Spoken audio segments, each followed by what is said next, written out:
Shalom la famille, shalom peuple de Dieu, que la paix de Papa Jésus soit avec vous, que sa grâce et sa faveur puissent vous localiser en cette journée bénie. Soyez bénis frères et sœurs.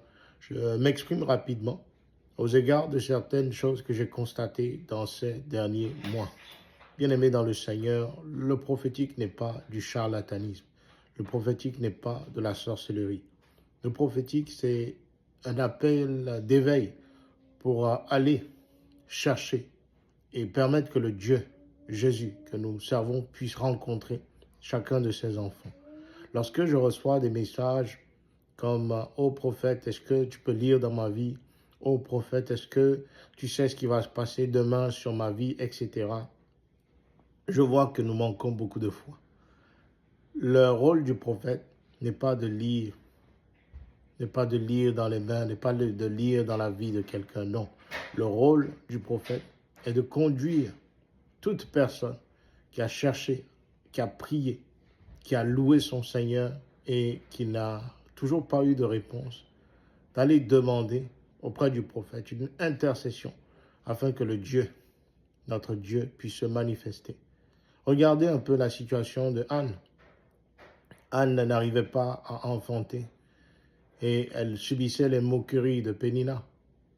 Elle était triste, mais elle pleurait et elle priait, jusqu'à ce que Dieu permette qu'il y ait la présence du prophète Élie. Et même là, le prophète Élie doutait encore, parce qu'il pensait, lorsqu'il a vu Anne pleurer, que Anne était ivre. Alors, qu'est-ce que je veux vous dire par là, frères et sœurs? Dieu permet toute situation, afin que ce soit pour votre bien. N'essayez pas de devancer Dieu. N'essayez pas de duper Dieu. Le ministère prophétique n'est pas un ministère de sorcellerie. Le ministère prophétique n'est pas un ministère où tout le monde vient et puis on lit ainsi de suite dans ta vie, toi ci, toi ça. Non. Le ministère prophétique, c'est installer Dieu dans le cœur de chacun de ses enfants. Nous devons changer de mentalité. Nous devons, frères et sœurs, apprendre également à grandir dans la foi.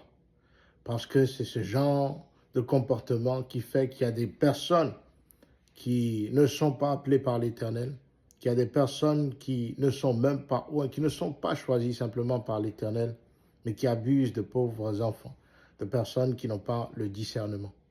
Il est important, frères et sœurs, que avant toute chose, avant même d'aller chercher un prophète, que vous vous agenouillez devant l'Éternel, que vous priez devant l'Éternel, que vous cherchez la face de l'Éternel, et vous verrez l'Éternel se révéler à vous.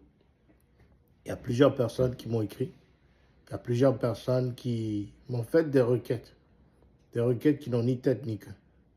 Et j'aimerais dire, relisez-vous et comprenez, frères et sœurs, que le point final ou la finalité n'est pas axée sur un homme, mais sur Dieu et Dieu seul. Que serait un homme? Que serait un prophète sans le don de Dieu, sans le ministère que Dieu place dans sa vie? Alors ressaisissons-nous, frères et sœurs. Sachons vraiment agir avec foi. Sachons vraiment prendre les directives nécessaires afin que le véritable Dieu Jésus puisse nous accompagner et nous guider. Je prendrai le temps de lire les requêtes qui m'ont été envoyées et je répondrai selon la volonté du Saint-Esprit.